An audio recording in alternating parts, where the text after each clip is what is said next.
grade, we also add and subtract mixed numbers and improper fractions. And so today we're going to focus on like fractions, which I explained in another video is fractions that have the same denominator. So even if we start off with a mixed number like 1 4/5, and we're adding that to 2 3/5, we add our whole numbers first. So that's our first step. And we add them like normal. So 1 plus 2 is 3. So our final whole number is going to be 3. Then we add 4/5 to 3/5. So 4 plus 3 is 7.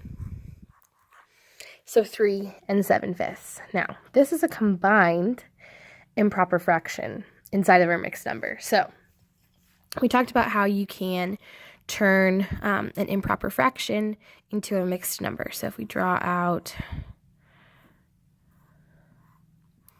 5, I have 1, 2, 3, 4, 5. I'm going to need 7, so I need to draw another one. And then I have 1, 2. So I have a total of 7/5 here.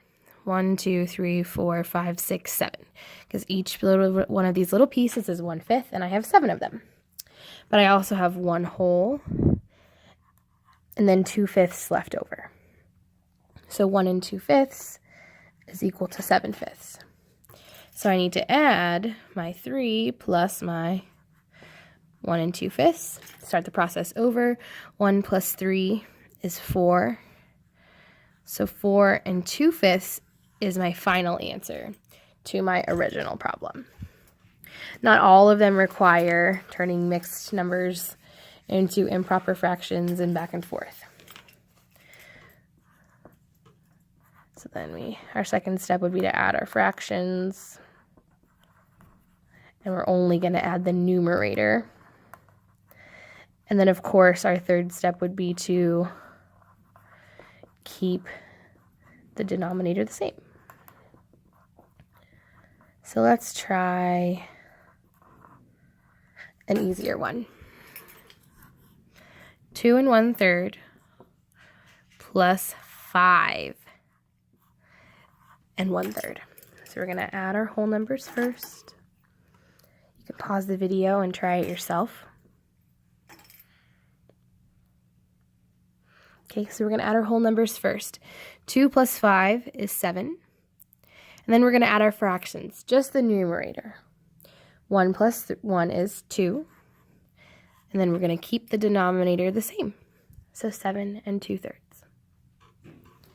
And subtraction works pretty much the same way, except instead of adding, we're going to subtract. So we could start with easy ones, such as 4 3/6 minus 2 1/6. So we're going to do the same thing, whole numbers first. 4 minus 2 is 2. And then 3/6 minus 1/6, 3 minus 1 is 2. Subtract, keep the denominator the same, 2/6. Now, the book gives a couple interesting examples where you have to kind of regroup. So I'm going to change our steps a little bit. Because here you can still start with the whole numbers and see you can do 4 minus 2. So your whole number would be 2, but then you get to the fractions and we can't do 3 minus 4. So we're going to have to change both of them to improper fractions. So to change improper fractions, I will show you in a separate video. So if you'd like to know how to change mixed numbers into improper fractions, please look at the next video.